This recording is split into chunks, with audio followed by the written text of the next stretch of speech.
You may think we're in St. Augustine, Florida. Actually, we're in a brand new exhibit at the Florida Museum of Natural History. First Colony, our Spanish origins. Darcy, thanks for having us back. Thanks for coming.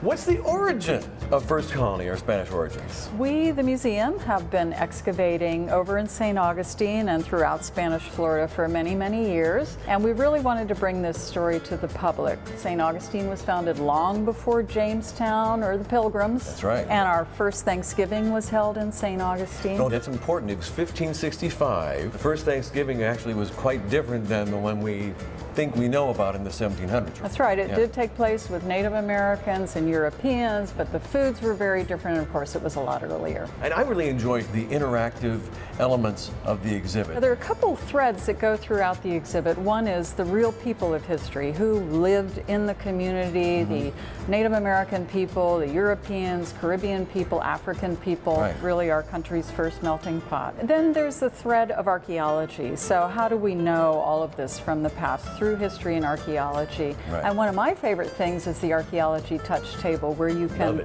virtually excavate a site. It's a lot of fun. Let's talk about the first settlement interactive exhibit. That's neat.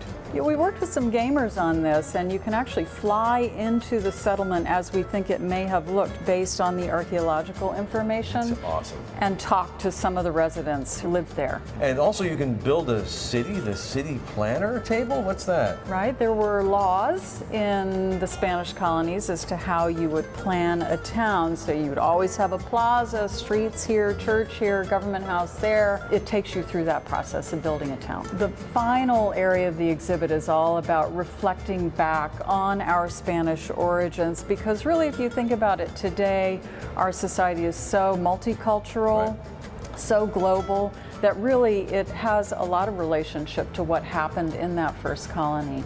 So you can create a collage. It's a lot of fun. It really is. It's an awful lot of fun. And everything is, and of course you're learning so much. The artifacts here are incredible. Let's talk about some of those. What is this one again? This symbol is called a figa, and it is a clenched fist with the thumb through it, and it was given to children when they were born to ward off evil. You have all kinds of artifacts here, and you're always discovering more because you have an active site at the Fountain of Youth Park. That's right. We're still excavating that first settlement from where Menendez first landed in Florida, and finding all kinds of things. It's exciting, it really is. So how long is the exhibit going to be at the Florida Museum of Natural History? It'll be here through spring. So come to the Florida Museum of Natural History. I highly recommend you check out First Colony or Spanish Origins and all the other great exhibits at the Florida Museum of Natural History, like the Butterfly Rainforest, The Fossil Hall, the cave, and then just so much more, and the great gift shops too. Gift shop. Love to shop there too. Thank you, Darcy. Thanks for Let's ward off some evil.